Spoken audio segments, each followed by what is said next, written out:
বেলি আহি মূৰৰ ওপৰ পালে এতিয়াও ইয়াতে বহি আছ যে ৰান্ধনী ঘৰত কেতিয়া সোমাবি কেতিয়া চাউল মুঠি সিজাবি পুৱাৰ পৰা পেটত খুটকন এটাও পৰা নাই উদৰ পৰাই খোৱাবলৈ বিধে বিধে বস্তু আনি দিছা নহয় কেৱল পিৰালিৰ মূৰত বহি হুকাতনা আৰু মুখেৰে বৰবৰ কথা কোৱা ৰূপ এটকা আনি দিব নোৱাৰা ইফালে মুখখনেৰে কেৱল খাও খাও খাও খাও খাও খাও খাও এনেকুৱা অকৰ্মণ্য মানুহ মই কতো দেখা নাই নকবি দেই এনেকুৱা কথা মুখেৰে দুবাৰ উচ্চাৰণ নকৰিবি এই লটকন নামৰ ব্ৰাহ্মণক তই চিনি পোৱা নাই চিনি পাবলৈ মোৰ একো বাকী নাই তুমি এটা ধুৰৰ পচলা এলাই বাদু মানুহ আহিব পাই কি চাই তোমাৰ লগত মোক বিয়া দিছিল এনেকুৱা জনা হলে মই তোমাৰ লগত কেতিয়াও বিয়া নহলোহেঁতেন তই কিন্তু কথাই কথাই বহু দূৰ আগবাঢ়ি গলি ঠিক আছে তোৰ এই কেতে জেঙাই কথা মই সদায় সদায় শুনি নাথাকো তোক মই কৈ দিলো মই আজি যি ঘৰৰ পৰা ওলালো ৰূপ এগাল হাতত নোলোৱালৈকে মই ঘূৰি নাহো যোৱা যোৱা দেখিলেহে লেখিম তোমাৰ এনে ফুৰুহনি মৰা কথা বহুত শুনিলো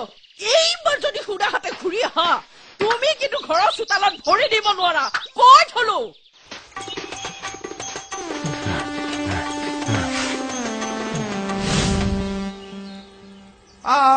আজিহে ইমান গৰম পৰিব লাগে নে ৰ'দটো একেবাৰে খাও খাও মূৰ্তি ধৰিছে ইফালে ইমান পৰে পেটত একো এটা পৰা নাই কি কৰা যায়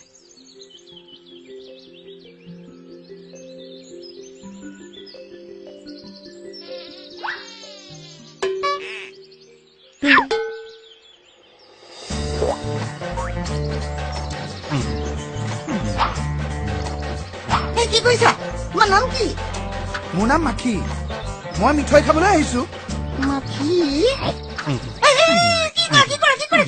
দেখা নাই নেকি মই মিঠৈ খাইছো মাখিয়ে মিঠৈ খাইছে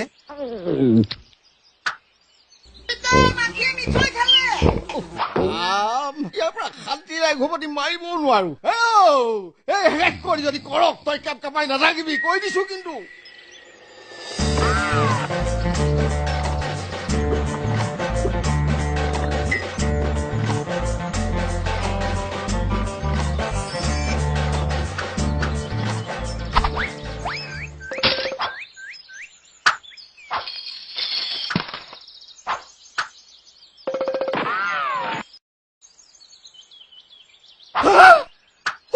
মোৰ সৰ্বনাশ হ'ল মিঠাই সোপাটো খালেই হাতনি পৰা ধন সোপাও লৈ গ'ল মই দেখোন তোমাক চিঞৰিয়ে আছিলো মাখিয়ে মিঠাই খালে বুলি তুমিহে ক'লা খাইছা যদি খাও হেৰৌ মূৰ্খ তই মাখিয়ে খাইছে বুলিহে কৈছিলি মানুহে খোৱা বুলি তেতিয়াই নকলি কিয় মই কি জানো সি তাৰ নাম মাখি বুলি কৈছিল হৰি হৰি মোৰ মিঠাইও গ'ল লোভ জুকুৰি মান আছিল তাকো নিলে ইমান দিনে মই লোকক বাঢ়ি মিঠাই খুৱাই খুৱাই ঠগিলো এতিয়া সি মোত গৈ ওপৰত সি গ'ল কোনফালে মই কি জানো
তুমি গাহৰিটোৰ নেজত ধৰি এনেকৈ ঘূৰাই আছা কিয় তোমাৰ কথা উত্তৰ দিয়া মোৰ আজৰি নাই তুমি দেখা নাই নেকি এই ৰূপৰ মুদ্ৰাবোৰ দেখিছো এই গাহৰিটো এনেদৰে ঘূৰাই থাকিলে গাহৰিটোৱে পাকে পতি ৰূপ লাদি দিয়ে সেইকাৰণেহে ঘূৰাই আছো যিবোৰ অনেক টকা লোকচান হৈছে যদি এই বেটাক ঠগি গাহৰিটোৰ নেজত ধৰি মই ঘূৰাব পাৰো মোৰ লোকচানখিনি পুৰাই ল'ব পাৰো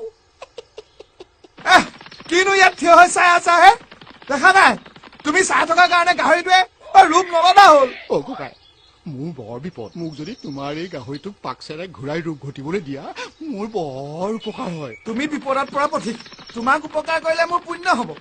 মোৰ ইচ্ছা নাছিল, তথাপি যেতিয়া তুমি ইমানকৈ কৈছা, আহা আহা ঘূৰোৱাহি আহা। একো ভয় নাই, এইটো মোৰ পোহনীয়া গাহৰি।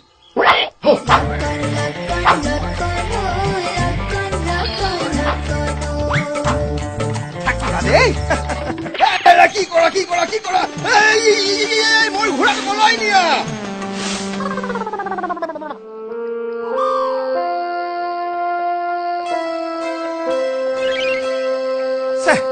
বহুত দূৰ আহিলো, ৰাস্তা ঘাটো ভালদৰে চিনি নাপাওঁ, কিন্তু এঘৰতে কটোৱাৰ ব্যৱস্থা কৰিব লাগিব।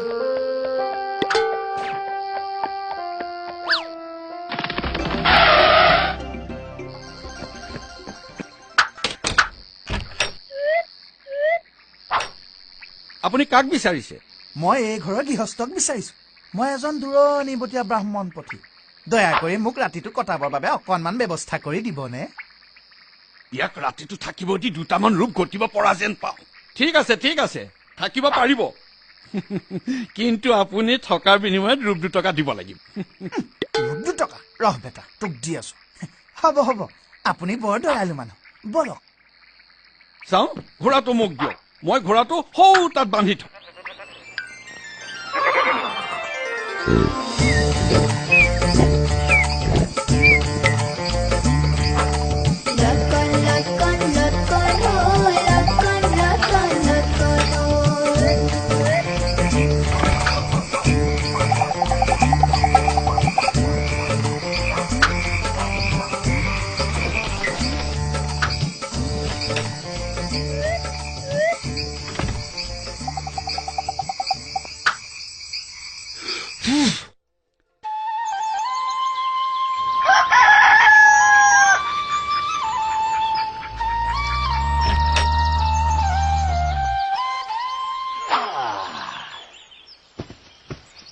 প্ৰভু জগন্নাথ, দিনটো ভালকৈ পাৰ কৰিবা আৰু।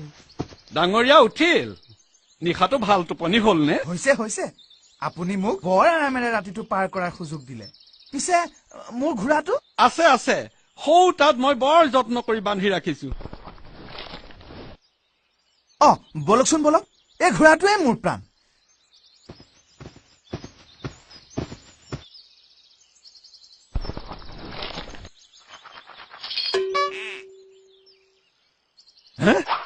কি আচৰিত, ঘাঁহৰ তলত 10টাকৈ ৰূপৰ। এই ঘোঁৰাটোৰ খাবলৈ বাকী থকা ঘাঁহবোৰৰ পৰা মই নিতৌ 10টাকৈ ৰূপ পাওঁ, আৰু তাৰে মই প্ৰতিপালিত হওঁ। নিতৌ ৰাতিপুৱা 10 টকা ৰূপ, এমাহত 300কৈ ৰূপ। নাই যিকোনো উপায়েৰে এই ঘোঁৰাটো মই বামুণৰ পৰা কিনি লবই লাগিব। আপুনি কিবা কোৱা যেন পালো। ডাঙৰীয়া, আপোনাক এটা কথা কওঁ, বেয়া নাপাব। আপোনাৰ এই ঘোঁৰাটো মই কিনি লব খুজিছো। কি কয় আপুনি? এইহেন ঘোঁৰাটো মই বিক্ৰী কৰিম? দিনে মই 10টাকৈ ৰূপ পাই আছো। আপোনাক মই 200 টকা দিম, ঘোঁৰাটো মোৰ ওচৰত বিক্ৰী কৰক। তাৰমানে তইও ভাল ফাণ্ডত পৰিলি। আপোনাক আৰু 50 টকা বঢ়াই দিম। ইছ ৰাম, আপুনি মোক বৰ বিপদত পেলালে দেই। মোক ৰাতিটো আশ্ৰয় দি আপুনি ইমান উপকাৰ কৰিলে। এতিয়া আপোনাৰ অনুৰোধনো মই পেলাও কিদৰে? ঠিক আছে, আপুনি মোক 250 টকাই দিয়ক, লগতে আপোনাৰ ঘোঁৰাটোও দিব লাগিব। কিন্তু নিয়ক, আপোনাৰ ঘোঁৰাটোৰ আগত ই কোন কুটা। ৰ'ব, মই মোৰ ঘোঁৰাটো আৰু 250 টকা লৈ আহোঁ।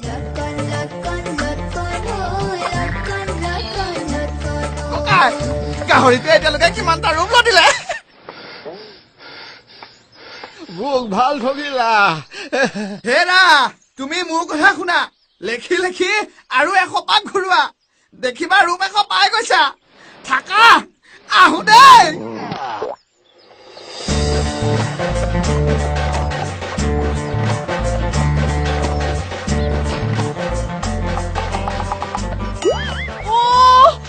হয়নে?